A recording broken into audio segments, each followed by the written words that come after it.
আমার নাম শাহেদ চৌধুরী। ঢাকার বুকে মাথা উঁচু করে দাঁড়িয়ে থাকা চৌধুরী গ্রুপের মালিক আমি।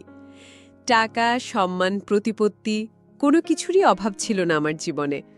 প্রতিদিন নিজের ব্যক্তিগত গাড়িতে চড়ে অফিসে যাওয়া আসা করতাম।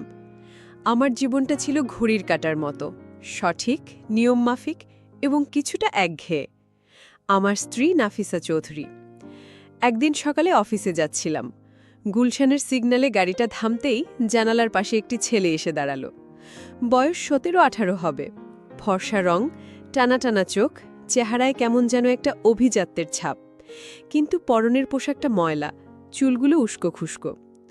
মায়াবী চেহারাটা দেখেই বোঝা যাচ্ছিল সে হয়তো কোনো ভালো পরিবারের সন্তান, কিন্তু ভাগ্যের ফেরে আজ রাস্তায়। ছেলেটি আমার গাড়ির জানালায় আলতো করে টোকা দিয়ে হাতজোড় করে বলল, স্যার, আমাকে কয়েকটা টাকা দিবেন? আমি অনেকদিন ভালো করে খেতে পারিনি, একটু সাহায্য করবেন? তার কণ্ঠস্বরে এমন একটা আকুতি ছিল যা আমার কঠিন মনটাকে এক মুহূর্তেই গলিয়ে দিল। আমি ড্রাইভারকে ইশারা করতেই সে জানালা নামিয়ে দিল। আমি পকেট থেকে একটা 500 টাকার নোট বের করে ছেলেটির হাতে দিলাম। টাকাটা পেয়ে তার শুকনো মুখে যে হাসিটা ফুটে উঠল তা ছিল অমূল্য। সে আবেগে বলে উঠল, স্যার, আপনার অনেক বড় মন, আল্লাহ আপনার ভালো করুক, আপনার জন্য অনেক অনেক দোয়া রইল। গাড়ি চলতে শুরু করল, কিন্তু ছেলেটির মায়াবী মুখটা আমার চোখের সামনে ভাসতে লাগল। মনে হচ্ছিল সৃষ্টিকর্তা যেন নিজে এই মুখটা তৈরি করেছেন। এর কিছুদিন পরের ঘটনা। সেদিনও অফিসে যাচ্ছিলাম। একই জায়গায় এসে আমার চোখ আটকে গেল। সেই ছেলেটি রাস্তার পাশে একটা গাছের নিচে শুয়ে আছে। শরীরটা কেমন যেন নেতিয়ে পড়েছে। আমি ড্রাইভারকে বললাম, গাড়িটা থামাও। গাড়ি থেকে নেমে আমি ছেলেটির কাছে গেলাম। তার কপালে হাত রাখতেই চমকে উঠলাম। জ্বরে গা পুড়ে যাচ্ছে। আমি তাকে আলতো করে ডেকে বললাম, এই ছেলে, ওঠো, এভাবে শুয়ে আছো কেন? সে অনেক কষ্টে চোখ খুলল। চেহারায় দুর্বলতা স্পষ্ট। অনেক কাহিল লাগছিল। আমাকে চিনতে পেরে সে দুর্বল গলায় কিছু একটা বলার চেষ্টা করল, কিন্তু পারল না। তার অবস্থা দেখে আমার ভেতরটা মোচড় দিয়ে উঠল। আমি তাকে বললাম, তুমি কি আমার সাথে আমাদের বাড়িতে থাকবে? আমি তোমার জন্য একটা কাজের ব্যবস্থা করে দেব। আমাদের বাড়ির ছোটখাটো কিছু কাজ করবে আর 2 বেলা পেট ভরে খেতে পাবে। কথাটা শোনার সাথে সাথে ছেলেটির চোখে পানি চলে এলো। সে কোনো মতে উঠে আমার পা দুটো জড়িয়ে ধরে বলল, স্যার, আপনি যা বলবেন আমি তাই করব। শুধু 2 বেলা খেতে আর একটু থাকার জায়গা দিলেই হবে। আমি আপনার এই ঋণ কোনোদিনও শোধ করতে পারবো না। আমি আপনার কাছে চিরকৃতজ্ঞ থাকব। তার কথা বলার ধরন এবং শব্দচয়ন শুনে আমার মনে হলো সে নিশ্চয়ই পড়াশোনা করেছে। আমি তাকে বললাম, চলো, আমার গাড়িতে উঠো। ড্রাইভারের সাহায্যে ওকে গাড়িতে তুলে আমি বাড়ির দিকে রওনা দিলাম। আমি তখনও জানতাম না আমার এই ছোট্ট একটা সিদ্ধান্ত আমার এবং আমার স্ত্রীর জীবনে কত বড় একটা রহস্য আর আবেগার ঝড় নিয়ে আসতে চলেছে। ছেলেটিকে নিয়ে যখন বাড়িতে ঢুকলাম, তখন আমার স্ত্রী নাফিসা ড্রয়িং রুমে বসে একটা ম্যাগাজিন পড়ছিল। আমাদের দেখে সে অবাক হয়ে গেল। তার চোখ সোজা গিয়ে পড়ল আমার সাথে থাকা ছেলেটির ওপর। আমি নাফিসাকে বললাম, ওকে রাস্তায় পড়ে থাকতে দেখেছি, খুব অসুস্থ, মনে হচ্ছে কয়েকদিন ধরে কিছু খায়নি। নাফিসা ছেলেটির দিকে এক দৃষ্টিতে তাকিয়েছিল। তার চোখের পলক পড়ছিল না। তার এমন অবাক করা চাহনি দেখে আমি কিছুটা অবাক হয়ে বললাম, কি হয়েছে নাফিসা, এইভাবে কি দেখছ? আমার কথায় যেন তার ঘোর কাটল। সে নিজেকে সামলে নিয়ে বলল, না, কিছু না, ছেলেটার চেহারাটা খুব মায়াবী তো, তাই দেখছিলাম। ওকে কোথায় পেলে তুমি? আমি সংক্ষেপে সবটা খুলে বললাম। নাফিসা সব শুনে ছেলেটির কাছে এগিয়ে গেল। ওফ, গা তো জ্বরে পুড়ে যাচ্ছে, ওকে আগে ফ্রেশ হতে দাও, তারপর কিছু খেতে দিতে হবে। নাফিসা তাকে গেস্ট রুমের সাথে লাগানো বাথরুমটা দেখিয়ে দিয়ে বলল, যাও, ভালো করে গোসল করে নাও, আমি তোমার জন্য কাপড় বের করে রাখছি। ছেলেটি মাথা নেড়ে বাথরুমের দিকে চলে গেল। সে চলে যাওয়ার পর নাফিসা আমার পুরনো কাপড় বের না করে আলমারি থেকে আমার জন্য কেনা একটা নতুন পাঞ্জাবি আর পাজামা বের করল। আমি বললাম, নতুন কাপড় কেন? নাফিসা আমার দিকে তাকিয়ে বলল, ছেলেটার গায়ে ময়লা কাপড় দেখে আমার ভালো লাগছে না, একটা নতুন কাপড় পরলে ওরও ভালো লাগবে। কিছুক্ষণ পর ছেলেটি গোসল করে নতুন পাঞ্জাবি পরে যখন বেরিয়ে এলো, তখন তাকে দেখে আমি আর নাফিসা দুজনেই অবাক হয়ে গেলাম। পরিষ্কার পোশাকে তার মায়াবী চেহারাটা যেন আরও ফুটে উঠেছে। ওকে দেখে বোঝার উপায় নেই যে সে একজন রাস্তার ছেলে। আমরা তাকে ডাইনিং টেবিলে বসিয়ে খেতে দিলাম। টেবিলে মাছ, মাংস, ডাল, সবজি অনেক কিছু ছিল। ছেলেটি এমনভাবে খাচ্ছিল যেন সত্যিই সে বহুদিন পর খাবার দেখছে। খেতে খেতে তার চোখ দিয়ে টপ টপ করে পানি পড়ছিল। আমি তার পাশে বসে জিজ্ঞেস করলাম, তোমার নাম কি? সে খাওয়া থামিয়ে চোখ মুছে বলল, আমার নাম বোরহান। তোমার বাবা মা কোথায় থাকেন? আমার এই প্রশ্নে বোরহানের মুখটা আরও ম্লান হয়ে গেল। সে নিচু গলায় বলল, আমার বাবা মাকে আমি দেখিনি। আমি ছোটবেলা থেকেই আস্তার আনাচে কানাচে বড় হয়েছি। তার কথা শুনে আমার আর নাফিসার দুজনেরই খুব খারাপ লাগল। খাওয়া শেষ হলে বোরহান উঠে দাঁড়িয়ে নাফিসার দিকে তাকিয়ে বলল, ম্যাডাম, আপনার বাড়ির কোনো কাজে আমি সাহায্য করতে পারি বলবেন? আমাকে কাজগুলো দেখিয়ে দিন। তার চেহারায় এত মায়ার সরলতা ছিল যে নাফিসা তাকে কোনো কাজ দেওয়ার কথা বলতে পারছিল না। কিন্তু আমি পরিস্থিতি সামাল দেওয়ার জন্য বললাম, আজ তুমি বিশ্রাম নাও, কাল থেকে কাজ করবে। নাফিসা আমার কথা সমর্থন করে বলল, হ্যাঁ বোরহান, তোমার শরীর ভালো না, আজ আর কোনো কাজ করতে হবে না। তারপর সে কাজের মেয়েকে ডেকে বোরহানের শোবার ঘরটা দেখিয়ে দিতে বলল। আমাদের বেডরুমের পাশের রুমটাই তাকে দেওয়া হলো। বোরহান ঘরে চলে যাওয়ার পর নাফিসা আমার দিকে তাকিয়ে অদ্ভুত একটা হাসি দিল, যে হাসির অর্থ আমি সেদিন বুঝতে পারিনি। পরদিন থেকে বোরহানের কাজ শুরু হলো। নাফিসা তাকে তেমন কোনো ভারী কাজ দিত না। তার প্রধান কাজ ছিল প্রতিদিন সকালে আমার সাথে বাজারে যাওয়া এবং বাজার করে নিয়ে আসা।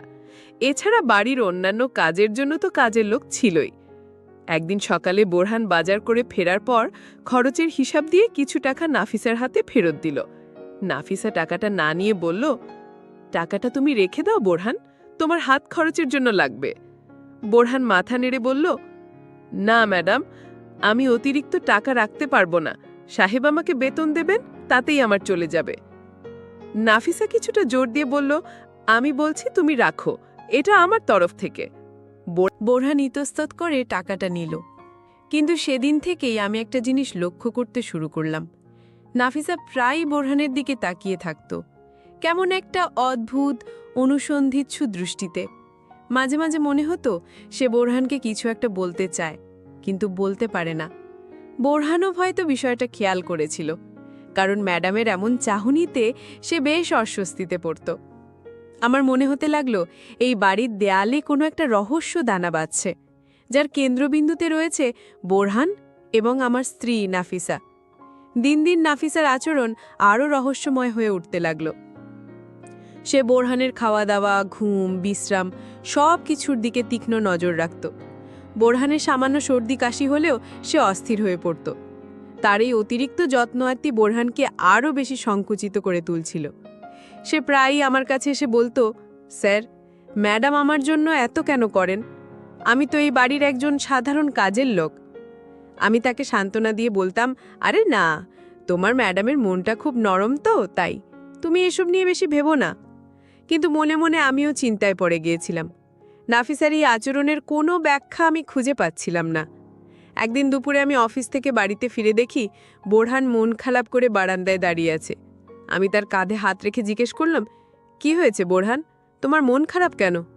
বোরহান আমার দিকে তাকিয়ে বলল, স্যার, আমার এখানে আর ভালো লাগছে না। কেন, কি হয়েছে? কেউ কিছু বলেছে তোমাকে? না স্যার, কিন্তু ম্যাডামের ব্যবহার আমার কাছে খুব অদ্ভুত লাগে। তিনি সবসময় আমার দিকে এমনভাবে তাকিয়ে থাকেন যেন কিছু বলতে চান। আমার মনে হয় তিনি কিছু একটা লুকাচ্ছেন। আমার খুব অস্বস্তি হয়। বোরহানের কথা শুনে আমারও চিন্তা বাড়ল। সেদিন রাতে আমি নাফিসাকে জিজ্ঞেস করলাম, নাফিসা, সত্যি করে বলো তো, বোরহানকে নিয়ে তোমার মাথায় কি চলছে? তুমি ওর দিকে এমনভাবে তাকিয়ে থাকো কেন? আমার কথা শুনে নাফিসা চমকে উঠল। সে আমতা আমতা করে বলল, কই না তো, আমি তো ওরভাবেই তাকাই। নাফিসা, আমাকে মিথ্যে বলো না, আমি তোমাকে চিনি। তুমি কিছু একটা নিয়ে কষ্টে আছো, আর সেই কষ্টটার সাথে বোরহানের কোনো একটা যোগসূত্র আছে। কি সেটা? নাফিসা কোনো উত্তর না দিয়ে বিছানায় শুয়ে পড়ল। অন্যদিকে মুখ ফিরিয়ে নিল। আমি বুঝলাম সে এখন কিছুই বলবে না। এর কয়েকদিন পর বোরহান নিজেই সাহস করে নাফিসাকে জিজ্ঞেস করল। সেদিন বিকেলে নাফিসা বাগানে গাছে পানি দিচ্ছিল। বোরহান তার পাশে গিয়ে দাঁড়ালো। ম্যাডাম, আমি কি আপনাকে একটা কথা জিজ্ঞেস করতে পারি? নাফিসা তার দিকে তাকিয়ে বলল, হ্যাঁ, বলো। আপনি কি আমার উপর কোনো কারণে অসন্তুষ্ট, বা আমি কি কোনো ভুল করেছি? না তো, কেন এমন মনে হচ্ছে তোমার? আপনি সবসময় আমার দিকে তাকিয়ে থাকেন। আমার মনে হয় আপনি আমাকে কিছু বলতে চান কিন্তু বলতে পারেন না। যদি আমার কোনো ভুল হয়ে থাকে আমাকে বলুন, আমি নিজেকে শুধরে নেব। বোরহানের মুখে এই কথাগুলো শুনে নাফিসার মুখটা ফ্যাকাশে হয়ে গেল। সে দ্রুত গলায় বলল, না না, তুমি কোনো ভুল করনি, আমার কিছু বলার নেই, তুমি এখন যাও, আর কোনো প্রশ্ন করো না। নাফিসার এই এড়িয়ে যাওয়া আচরণ বোরহানের মনে সন্দেহকে আরও বাড়িয়ে দিল। সে হতাশ হয়ে নিজের ঘরে ফিরে এলো। তার মনে হতে লাগল এই বাড়িতে সে নিরাপদ নয়। ম্যাডামের এই রহস্যময় আচরণের পেছনে নিশ্চয়ই কোনো গভীর রহস্য লুকিয়ে আছে। সে ভাবতে লাগল এই বাড়ি ছেড়ে চলে যাওয়াই তার জন্য মঙ্গলজনক হবে। বোরহানের মনের ভেতর তোলপাড় চলছিল। সে সিদ্ধান্ত নিল এই রহস্যময় বাড়ি আর ম্যাডামের অদ্ভুত চাহনির মধ্যে সে আর থাকবে না। সম্মান থাকতে থাকতেই তার চলে যাওয়া উচিত। কিন্তু আমার মতো একজন মানুষ তাকে আশ্রয় দিয়েছে, তার প্রতি কৃতজ্ঞতাও ছিল। সে এক ধরনের দ্বন্দ্বে ভুগছিল। একদিন রাতে খাওয়ার পর আমি আর নাফিসা ড্রয়িং রুমে বসে টিভি দেখছিলাম। বোরহান আমাদের জন্য চা নিয়ে এলো। চা দিয়ে সে ইতস্তত করে আমার সামনে এসে দাঁড়ালো। স্যার, আপনাকে একটা কথা বলার ছিল। আমি টিভির থেকে চোখ সরিয়ে বললাম, বলো। স্যার, আমি ভাবছিলাম আমি এই বাড়ি থেকে চলে যাব। তার কথা শুনে আমি আর নাফিসা দুজনেই অবাক হলাম। নাফিসা প্রায় কান্না করে বলে উঠল, চলে যাবে মানে? কেন চলে যাবে? তোমার কি এখানে কোনো অসুবিধে হচ্ছে? না ম্যাডাম, কোনো অসুবিধে হচ্ছে না, কিন্তু আমার মনে হচ্ছে আমি এখানে আসার পর থেকে আপনারা, বিশেষ করে আপনি, শান্তিতে নেই। আমি আপনাদের সমস্যার কারণ হতে চাই না। নাফিসা প্রায় কেঁদে ফেলার মতো করে বলল, কে বলেছে আমরা শান্তিতে নেই? তোমার জন্য আমাদের কোনো সমস্যা হচ্ছে না, তোমার যেতে হবে না, তুমি এখানেই থাকবে। ঠিক সেই মুহূর্তে আমি একটা সিদ্ধান্ত নিলাম। আমি ভাবলাম বোরহানকে বাড়ির বাইরে অন্য কোনো কাজে ব্যস্ত রাখলে হয়তো পরিস্থিতি স্বাভাবিক হবে। সে বাড়ির বাইরে থাকলে নাফিসার চোখের সামনে কম পড়বে, তাতে হয়তো নাফিসার এই অদ্ভুত আচরণও কমে আসবে। আমি বোরহানকে বললাম, ঠিক আছে, আমি তোমার অস্বস্তির কারণটা বুঝতে পারছি। আমি ভাবছি তোমাকে আমার অফিসে একটা কাজের ব্যবস্থা করে দেব। তুমি আমার সাথে অফিসে যাবে, সেখানে কাজ শিখবে, এতে তোমার একটা ভবিষ্যৎ তৈরি হবে। বাড়ির কাজের চেয়ে অফিসের কাজ অনেক ভালো, তাই না? আমার প্রস্তাবটা শুনে বোরহানের মুখ উজ্জ্বল হয়ে উঠল। সে প্রায় সাথে সাথেই রাজি হয়ে গেল। স্যার, এটা তো আমার জন্য অনেক বড় সৌভাগ্যের ব্যাপার হবে। আমি আপনার অফিসে কাজ করতে চাই। কিন্তু আমার কথা শেষ হতে না হতেই নাফিসা ভীষণভাবে রেগে গেল। সে প্রায় চিৎকার করে আমার দিকে তাকিয়ে বলল, না, বোরহান অফিসে কাজ করবে না। তার অফিসে কাজ করার কোনো দরকার নেই। তার এমন ভয়ঙ্কর রূপ দেখে আমি আর বোরহান দুজনেই হতভম্ব হয়ে গেলাম। আমি শান্ত গলায় বললাম, কেন দরকার নেই? ছেলেটার একটা ভবিষ্যৎ আছে না, ও অফিসে কাজ শিখলে নিজের পায়ে দাঁড়াতে পারবে। নাফিসা প্রায় ক্ষিপ্ত হয়ে বলল, ওর ভবিষ্যৎ নিয়ে তোমাকে ভাবতে হবে না। বাড়িতে কি কাজের অভাব পড়েছে? আমি একা একা এত বড় বাড়ি সামলাতে পারি না। ও আমাকে সাহায্য করবে, ও বাড়িতেই থাকবে, কোথাও যাবে না। এই কথাগুলো বলার সময় তার চোখ দিয়ে যেন আগুন ঝরছিল। আমি বুঝতে পারছিলাম না কেন সে বোরহানকে এভাবে বাড়িতে আটকে রাখতে চাইছে। তার এই আচরণ আমার এবং বোরহানের মনে রহস্যকে আরও ঘনীভূত করে তুলল। বোরহানের ফর্সা মুখটা ভয়ে সাদা হয়ে গেল। তার মনে হতে লাগল ম্যাডামের আচরণ বোরহানের মধ্যে এক ধরনের সংশয়ের জন্ম দিচ্ছিল। এই বাড়ির রহস্য যেন এক অন্ধকার সুড়ঙ্গের মতো, যার শেষ কোথায় তা কেউ জানে না। আমি স্ত্রীর দিকে তাকিয়ে শুধু ভাবছিলাম, কি সেই কারণ যার জন্য নাফিসা বোরহানকে নিজের চোখের আড়াল করতেও রাজি নয়। নাফিসার সেই রাতের আচরণের পর বাড়ির পরিবেশটা আরও থমথমে হয়ে গেল। বোরহান সারাক্ষণ ভয় ভয় থাকত। সে নাফিসার সামনে পারতপক্ষে আসতই না। তার মনে দৃঢ় বিশ্বাস জন্মেছিল যে ম্যাডামের মনে অন্য কোনো উদ্দেশ্য আছে, বা তিনি কিছু একটা লুকাচ্ছেন। এই চিন্তাগুলো তাকে কুড়ে কুড়ে খাচ্ছিল। আমিও নাফিসার সাথে কথা বলার চেষ্টা করেছি, কিন্তু সে এটা পুরোপুরি এড়িয়ে গেছে। সে এমন ভাব করছিল যেন কিছুই হয়নি। কিন্তু তার চোখ বলছিল অন্য কথা। তার মধ্যে এক ধরনের অস্থিরতা কাজ করছিল, যা সে লোকানোর আপ্রাণ চেষ্টা করছিল। একদিন দুপুরে আমি অফিসের কাজে বাইরে ছিলাম। বাড়িতে শুধু নাফিসা আর বোরহান। বোরহান আর সহ্য করতে পারছিল না। সে ঠিক করল আজ এর একটা হেস্তনেস্ত করেই ছাড়বে, যা হবার হবে। সে সরাসরি নাফিসার ঘরে গেল। নাফিসা তখন জানালার পাশে দাঁড়িয়ে বাইরে তাকিয়েছিল। বোরহান দরজায় দাঁড়িয়ে শুকনো গলায় বলল, ম্যাডাম, ভেতরে আসতে পারি? নাফিসা তার দিকে না তাকিয়েই বলল, এসো। বোরহান ভেতরে ঢুকে কিছুক্ষণ চুপ করে দাঁড়িয়ে রইল। তারপর সমস্ত সাহস এক করে বলে উঠল, ম্যাডাম, আমি আর এই রহস্যের মধ্যে থাকতে পারছি না। আপনি কেন আমাকে অফিসে কাজে যেতে দিলেন না? কেন আপনি আমাকে এই বাড়িতে আটকে রাখতে চান? আপনার মনে কি আছে দয়া করে আমাকে খুলে বলুন। আপনি কি চান আমার কাছে? যদি আজ আপনি সবটা খুলে না বলেন, তাহলে আমি আজই এই বাড়ি ছেড়ে চলে যাব। এই রহস্যময় বাড়িতে এক মুহূর্ত আর থাকব না। বোরহানের গলায় ছিল একই সাথে ভয়, জেদ আর আকুতি। তার কথাগুলো শুনে নাফিসা ধীরে ধীরে তার দিকে ঘুরল। তার চোখ দুটো লাল হয়ে আছে, মনে হচ্ছে সে অনেকক্ষণ ধরে কাঁদছিল। বোরহানের শেষ কথাগুলো শোনার পর তার চেহারার অভিব্যক্তি পাল্টে গেল। তার চোখে বিস্ময়, কষ্ট আর অভিমানের এক মিশ্র অনুভূতি ফুটে উঠল। সে ধীর পায়ে বোরহানের দিকে এগিয়ে এলো। তার মুখে কোনো কথা নেই। বোরহান ভয়ে পিছিয়ে যাচ্ছিল। সে ভাবছিল ম্যাডাম হয়তো এখন তার আসল রূপ দেখাবে। নাফিসা ঠিক তার সামনে এসে দাঁড়াল। তার হাত পা থরথর করে কাঁপছিল। সে ফিসফিস করে বলল, তুই আমাকে সন্দেহ করো?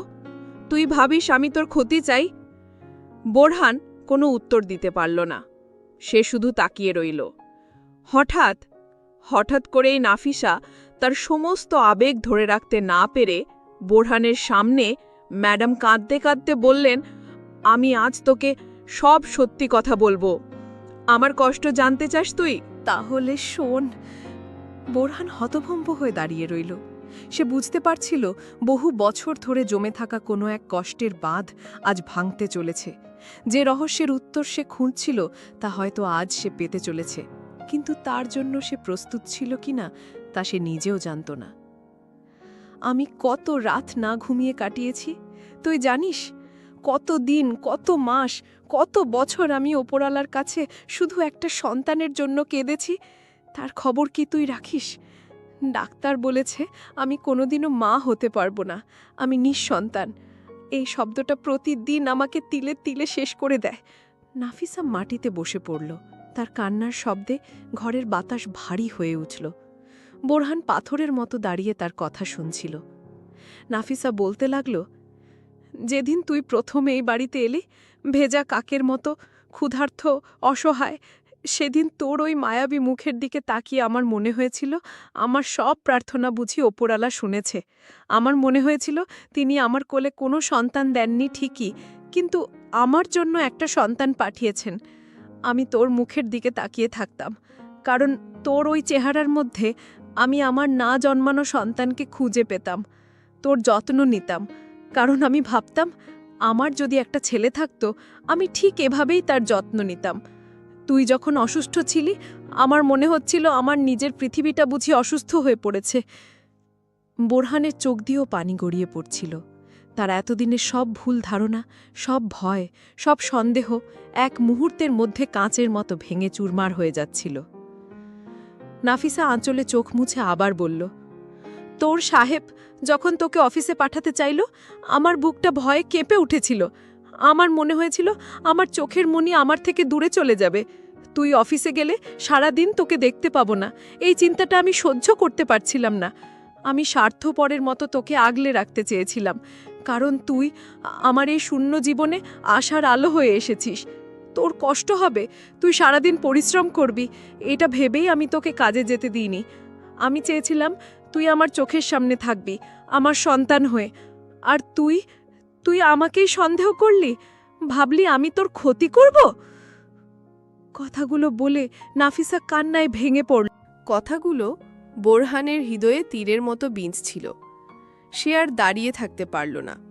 সে নাফিসার পায়ের কাছে বসে পড়ল। তার চোখের পানিতে নাফিসার পা ভিজে যাচ্ছিল। বোরহান ফোপাতে ফোপাতে বলল, আমারও তো বাবা মা নেই, আমি তো কোনোদিনও মায়ের আদর পাইনি। এই কথাটি বলে সে নাফিসার মুখের দিকে তাকালো। তারপর সমস্ত দ্বিধা ঝেড়ে ফেলে হৃদয় থেকে উঠে আসা এক পবিত্র আবেগে সে ডেকে উঠল, তুমিই তো আমার মা। মা ডাকটা শোনার সাথে সাথে নাফিসার সমস্ত কান্না যেন থেমে গেল। সে অবিশ্বাস্য দৃষ্টিতে বোরহানের দিকে তাকালো। তার কানে যেন মধু বর্ষিত হল। সে গলায় বলল, কি কি বললি তুই? আবার বল। বোরহান এবার আরও জোরে, আরও স্পষ্ট করে তার সমস্ত ভালোবাসা উজাড় করে দিয়ে বলল, মা, তুমি আমার মা। আমি তোমাকে বুঝতে পারিনি মা, আমাকে ক্ষমা করে দাও। নাফিসা আর নিজেকে ধরে রাখতে পারল না। মা আর ছেলের কান্নায় সেই ঘরের দেয়ালগুলোও যেন ভিজে যাচ্ছিল। বহু বছরের অপেক্ষার পর এক মা তার সন্তানকে খুঁজে পেয়েছিল, আর এক অনাথ সন্তান খুঁজে পেয়েছিল তার মায়ের কোল। শাহেদ চৌধুরী যখন বাড়ি ফিরলেন, তিনি দেখলেন এক অবিশ্বাস্য দৃশ্য। তার স্ত্রী নাফিসা বোরহানকে পাশে বসে আছে, আর দুজনের চোখেই আনন্দের অশ্রু। সেই দিন থেকে বোরহান আর সেই বাড়ির কাজের ছেলে ছিল না। সে হয়ে উঠেছিল চৌধুরী বাড়ির একমাত্র সন্তান, বোরহান চৌধুরী। যে রহস্যকে সে ভয় পেয়েছিল, সেই রহস্যের আড়ালে লুকিয়েছিল পৃথিবীর সবচেয়ে নিঃস্বার্থ এবং পবিত্র ভালোবাসা, মাতৃত্ব।